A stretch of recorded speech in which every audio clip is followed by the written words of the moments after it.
Thank you, Mr. Chairman. I want to start by saying I appreciate what you said, Attorney General Bondi, and you said it to me personally, that you take the personal security of every member of Congress seriously and that people can contact you about that. And in these times, that's a very serious matter. So I thank you for that. Article 2, Section 1, Clause 7 of the Constitution is the Domestic Emoluments Clause. And it says that the president is limited to his salary in office and cannot receive any other money from the federal government while he's in office. It cannot be increased by $1. This president is the first president in U.S. history who has repeatedly sued the federal government for $230 million for the judicial search warrant at Mar-a-Lago, which was perfectly lawful and was never struck down. But now he's suing the IRS for $10 billion. He's suing the IRS for $10 billion, which I think is around 80% of its annual budget, because his tax returns were leaked. And they were illegally leaked by a private contractor who actually is in prison now, Charles Littlejohn. But he wants $10 billion. Now, I want to ask you the question of whether you think it would violate the Domestic Emoluments Clause for you to settle that $10 billion case or any of the other claims that the president has made against the government. He himself has remarked, it's interesting because I'm the one that makes the deal, right? And he says, I kind of have to work it out with myself.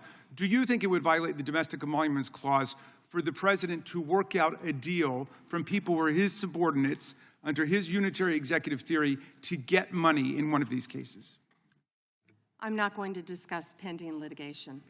Okay, so theoretically you're saying because his privacy rights were violated in that tax case, and they were. I'm with the president on that. I mean, his Mar-a-Lago thing is ridiculous, but there's no doubt that his tax returns, despite the fact that he promised to release them, despite the fact that every other president released the tax returns, he suffered embarrassment when it showed that he hadn't paid taxes for several years, and he had a right for that not to happen. Now, I want to turn back to the Epstein survivors, because President Trump may have been a little bit embarrassed by the release of those tax returns. How much do you think the claims of these survivors are worth?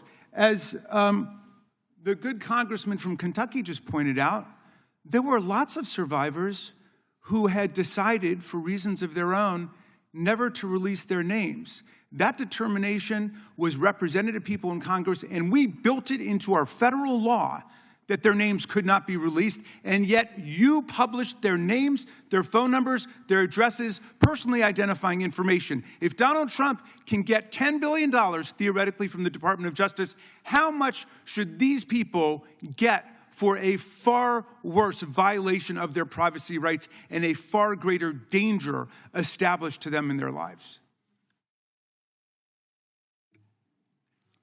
Do you even know who Chase Mulligan is? You're so obsessed with, you don't, do you? I'm going to teach you the rules again. You're the Attorney General of the United States. We have rules here. You're obsessed with him. You're the Attorney General of the United States. You're obsessed with Donald Trump. You have Trump derangement syndrome. Mr. Chairman, I'd like my time restored. I'd like my time restored. In your district. In your district, and you don't even know about it, about keeping children safe from online predators. Time belongs to the gentleman from Maryland. The gentleman can proceed. Yeah, and I want the whole country to look at this. Because this is the Attorney General of the United States, whose job is law enforcement. We've never had a witness who has misunderstood our rules and been unable to conform his or her conduct to our rules before.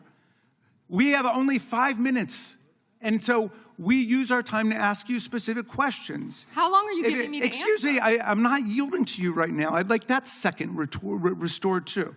So, Ms. Bondi, the way it works is we ask you a question, and you answer it, and if you go off on a wild goose chase, another tangent, you start reading statistics, or you start talking about stuff going on in our district. And by the way, I invite you to my district. Come to my district, but that's not what we're here to do today, okay? So, and you do that, then we're allowed to say we reclaim our time. At that point, you have to be quiet. You have no choice.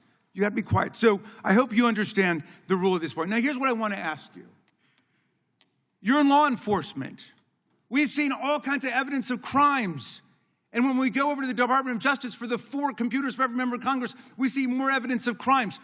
Will you create a joint task force of the Department of Justice and governors and state attorney generals and district attorneys across the country to investigate the crimes that have taken place against these victims and more than 1,000 like them. The DOJ is not doing its job. Will you create a task force with state and local law enforcement to make that happen?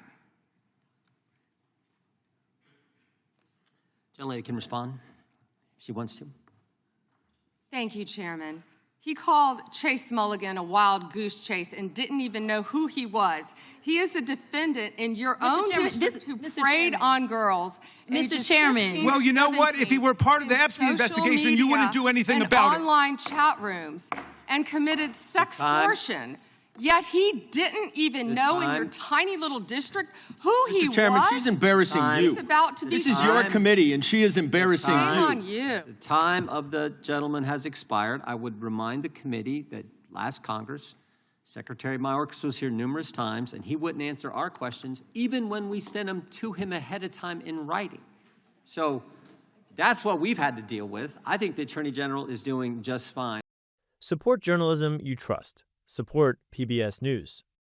Donate now, or even better, start a monthly contribution today.